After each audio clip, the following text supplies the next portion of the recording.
Hi, I'm Christopher Warnock of Renaissance Astrology.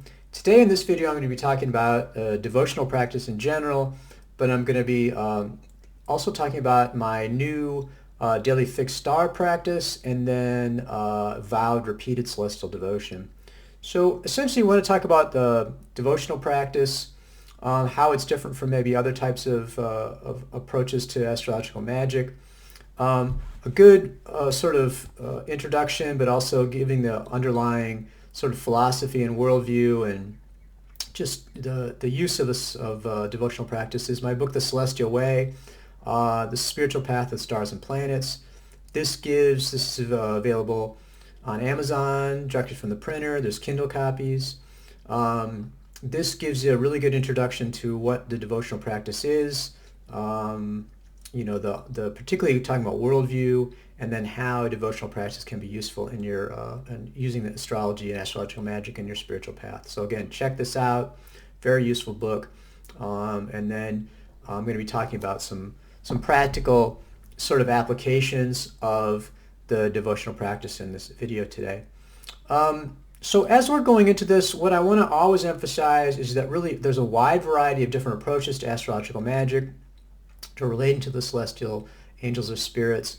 There's not one that's better objectively than another. Obviously I have a preference, but just because I like vanilla ice cream doesn't mean vanilla ice cream is the best for everybody. It really is just a preference. What you eventually want to do is find the approach that resonates for you, and also different approaches are going to be appropriate at different times. Really, one way to kind of think about this is to think about sort of magical and spiritual tendencies along a sort of a spectrum. And it's hard to really say, oh, this is 100% magical, or this is 100% spiritual approach. You also definitely do not want to fall into the mistake of saying, one is better. Spiritual sounds good, so say, oh, the spiritual is better, I'm spiritual. It just depends on the circumstances. We all have sort of pulls in different directions. So if we think about magical, we might sort of characterize magical as one end of the spectrum as being more specific, looking for more specific results, asking for more specific results, trying to obtain more specific results, that these results are often more material, and often they relate for your own self. And I think, again, that's the whole lot magic is, with that whole Aleister Crowley thing in accordance with will. I want it, I desire it, and then I make that specific thing happen.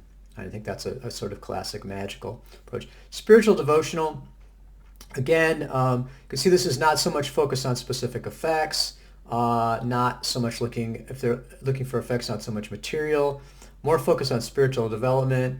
And often with the devotional practice, I certainly find this for myself, the point is really to simply interact with the celestial angels rather than showing up and insisting on something spiritual. The devotional approach I really might look upon as almost like I always talk about friendship. You're trying to be friends. These are very powerful, benign beings. You hanging out with them. They're having a positive effect on you just from the interaction, as opposed to just I want something from them. If you think about a friend, if you're only friends with a person to get something from them, it's not going to be probably a very long-term friendship. Not going to probably go as well, and you may not in the end get as much as you would hope for if you're just simply being friends and not worrying about effects. I think that's a kind of overall sort of tendency with the devotional approach. At the same time, these blend together. Think about it. If you're doing invocation, you're asking for wisdom. You're asking for something specific, right? And you want it for yourself. At the same time, it's a sort of a more spiritual goal, and more useful for everybody if you're wise. It's not just going to benefit yourself.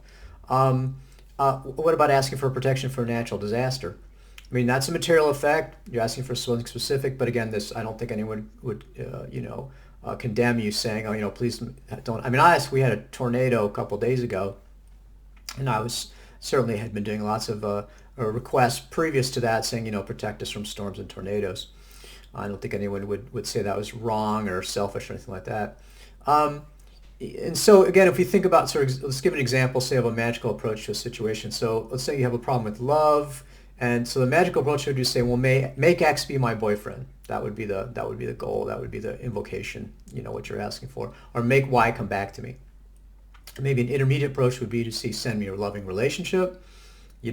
Allow the universe to determine what's best for me. I'm not going to ask for a specific person or a specific situation. I'm just going to say, I'd like to have a relationship. And then the devotional approach, it might characterize as saying, make me more loving.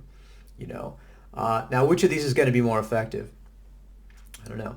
I mean, it may well be that, rather than trying to go change the outside world and have it conform to your wishes, which is a more magical approach, that changing yourself might be more effective in the long run. I mean, a lot of times the magical approach, and I've seen it characterized this way, say magic is more than just begging the gods for charity. It's like, well, I mean, I think that's a kind of a pejorative way of putting it, and it's certainly true that it's more than that.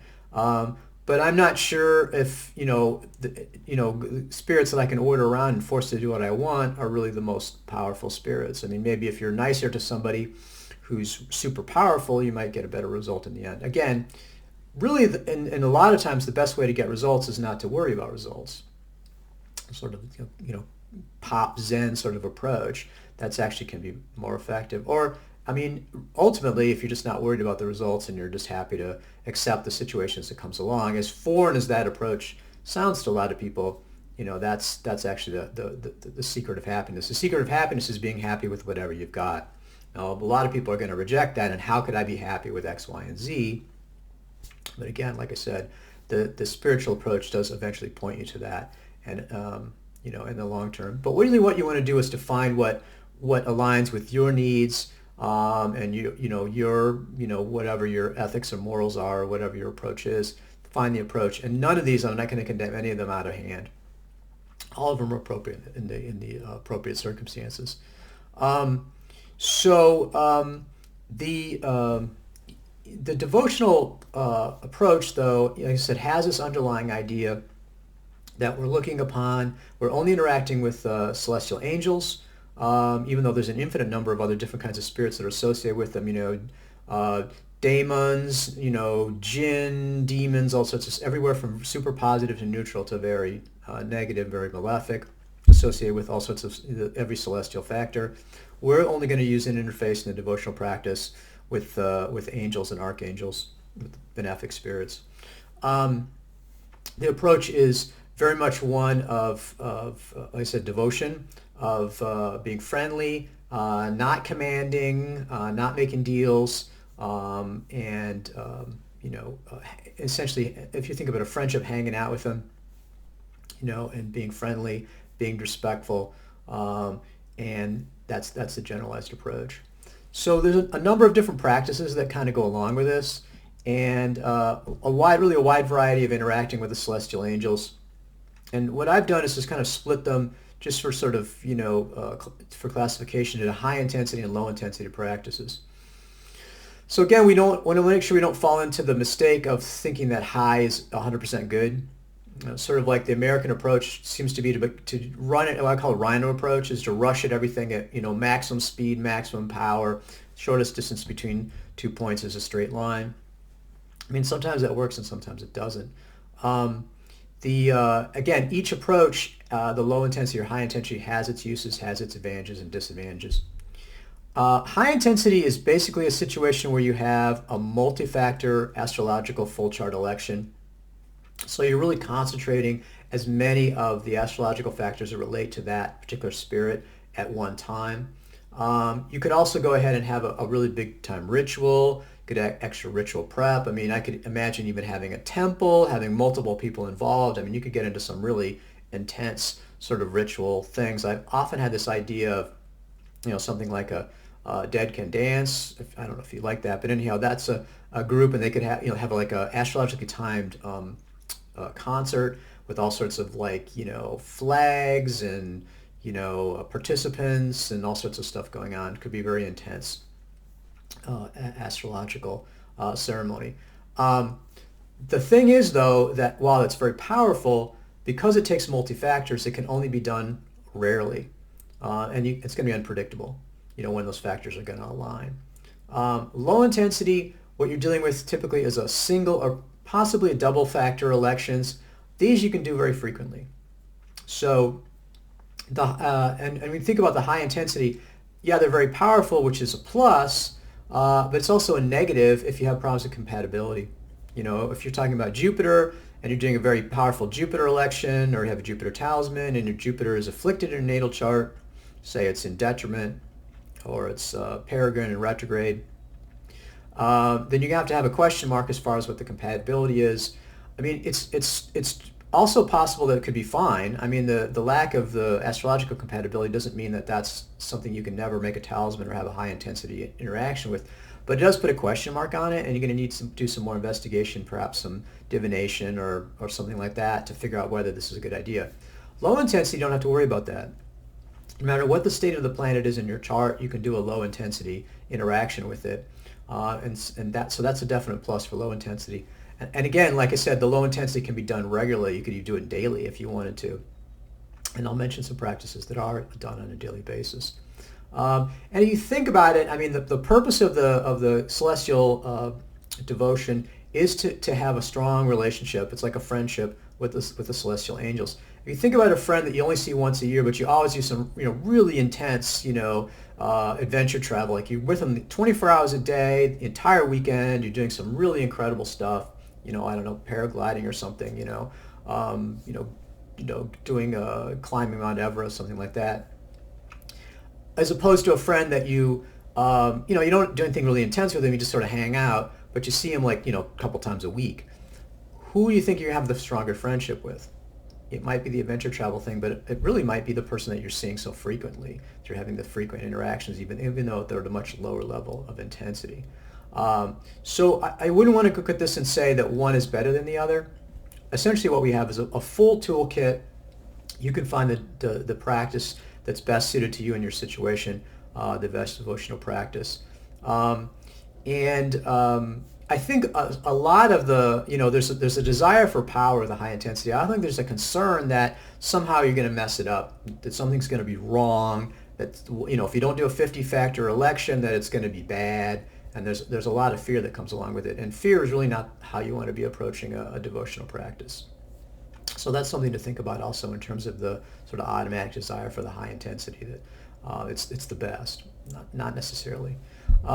So if we think about the levels of intensity of the practices, the highest intensity really is going to be a full chart election, and you're making a talisman, because you're not only interacting at that particular moment, you're so freezing the moment or capturing the presence in the talisman. So this is a time of very intense energy, multiple factors. The presence of the celestial angel is very, very strong, and like I said, that talisman is going to, either making it or having the talisman is going to capture the essence of that moment, so it's going to be super powerful. The next probably level is the celestial invocation. You're not making a talisman, but you're doing a full chart election. Again, very powerful. But, again, the factors aren't going to come up that often typically. The low intensity practices, like I said, these are single factor elections. So, for example, one of the first ones that I started doing was a daily planetary practice. I'm not sure exactly when I started doing it. It's fairly intuitive, but Zoller mentions it, Bob Zoller, as a possible religious practice of the Iranian Sabians. So the daily planetary practice is basically on the day of the planet, and the day of the week, all of them come from the planets, 7 days, 7 planets. Monday's the moon, Sunday's the sun, Saturday's Saturn.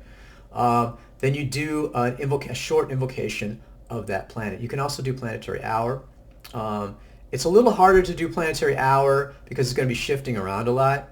I typically do the daily planetary practice every day about 8 o'clock, and that's easy for me to do.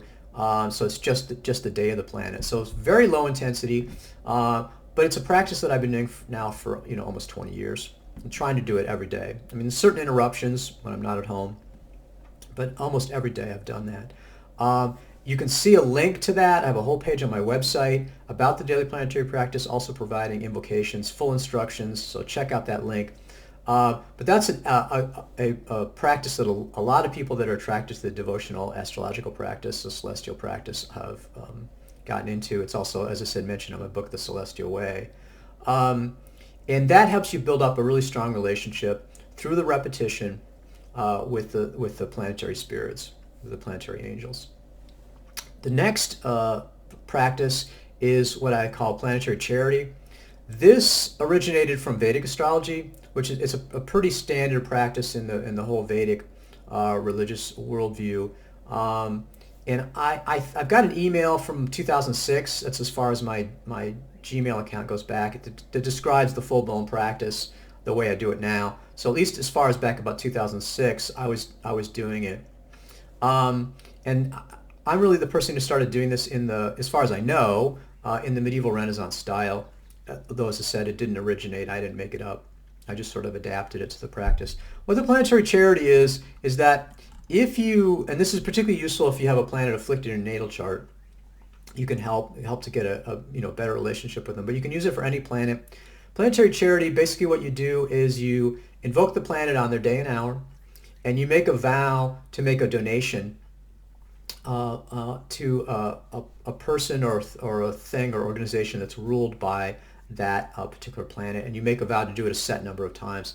There's some numbers from Agrippa's 3 books of occult philosophy for each planet, and you can do that. The key is the numbers is don't have to get too freaked out about how many times. The key is that you don't want to make the vow and break it. I mean, it's not like it's going to blow up badly, but if you're trying to get a better relationship with someone, think of a friend and you promise to come visit them and you blow it off. It's not going to help you improve your relationship with somebody if you do that. They won't necessarily come and attack you. I mean, these are angels, but you're not going to make things better if you don't keep your promise. So do your best. And then you make a donation, I said, again, a planetary day and hour, at least a planetary hour, to an organization or person ruled by that. Now, Saturn, it's easy, homeless or unhoused people. Give a donation to them on Saturday at Saturn hour. Most cities, you can find one yourself very easily. A lot of times what people are doing in the America or the West is to just do an online donation. So for example, Jupiter, like educational charity, Venus, a charity for, women, or the moon also for women. You can look up look up the planetary rulership. There's if you look on my website under planets, you can look at the rulership list, and you can figure out which planet rules what, in terms of types of activities. Make a donation to that charity.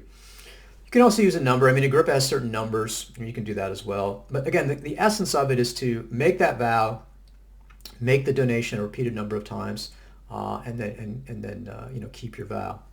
But again, you can check that out. There's a link to the planetary charity. And so the newest practice that I've been doing has been with fixed stars, because I really do think the devotional practice can be applied to any celestial factor. They're all ruled by angels, and you can work with them in a devotional way.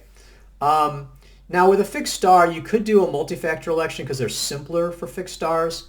The fixed star election is basically that the fixed star be rising or culminating, and that the moon be applying to a conjunction, sextile, or trine of the fixed star, and then also that the moon and fixed star be unafflicted. You can do that probably with just those factors at least once a month, probably more than one, 2 or 3 times a month. It depends on how the factors line up. If you try to throw in the moon phase, which is what I do for talismans, some talismans can be made on basically waxing or waning, but there's a certain number that need to be on a particular phase, either, depending on what's appropriate for the talisman. That will seriously cut down on the availability of that, multi-factor elections. But certainly the multi-factor elections, you can do those probably at least once a month. However, what I've been doing, and this works perfectly fine for any consecration of a fixed star talisman, or if you want to do a repeated invocation, a low intensity practice, would be to do it, you can do it with a star rising or culminating, which means then you can do it every day. And so that's what I've been doing for Algol and the Pleiades. They're very close together in zodiacal longitude, so I can kind of do them, do Algol first, because it's earlier, it's 26 Taurus, and then the Pleiades are about 0 Gemini. That's what I use. Alcyone is the indicator star I use for the Pleiades, because it's a fixed star cluster and extends over a couple degrees. So basically do those every day, and do Algol first and then the Pleiades. And what I'm just doing is lighting a candle, lighting some incense, and then doing a very short invocation. I both actually have talismans of both Algol and Pleiades, and I'll suffumigate them. I'll move them through the incense smoke while I'm doing the invocation. But it's a very short, it's like a minute, 2 minutes invocation. But I've been doing that every day. Now, I kind of hesitate to mention this because the daily practice, for a couple of reasons. First of all, planetary day is easy. Planetary hour, there's lots of calculators. There's really not any calculators out there for the rising or culminating degrees. You kind of have to figure out that yourself. I have a link on my website for a page that explains how to use an ascendant calculator, but that takes a little bit of time. Really, you probably need to be able to do a full chart election. You at least need to be able to find out what the rising degree, the time of a rising degree or culminating degree. And if you don't know how to do that, you're pretty much not going to be able to do a daily fixed star practice. There's no calculators. The other problem is it keeps changing every day. It's like 3 to 5 minutes earlier every day. So it's a lot of effort. I mean, even for me, what I have to do is I have to first have a daily reminder to check what the time is for that day, and then I have to do I check it, find out what the time is, and then I put the other reminder. I've got 2 reminders on my calendar every day in order to get myself to do it at the correct timing. And I occasionally do miss it. I mean, it becomes inconvenient. It's just moving all the way through the day. It's unpredictable. It's different from what you're used to. I think, though, ultimately, that makes it even more valuable that you're actually doing it because you have to put a lot more effort into it. And so, again, I think that Algol, in particular, appreciates the extra effort.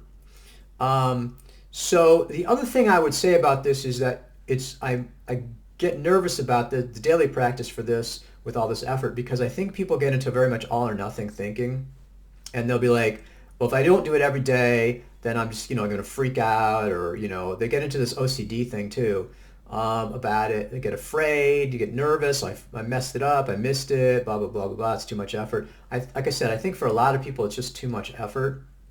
So in thinking about that, I realized that there's really a good way to deal with that is kind of a variation on the planetary charity. As you remember, you're making a vow to do it for a set number of times. So this has been my kind of latest, state of the art, my thinking about devotional practice is the idea of doing a vowed practice.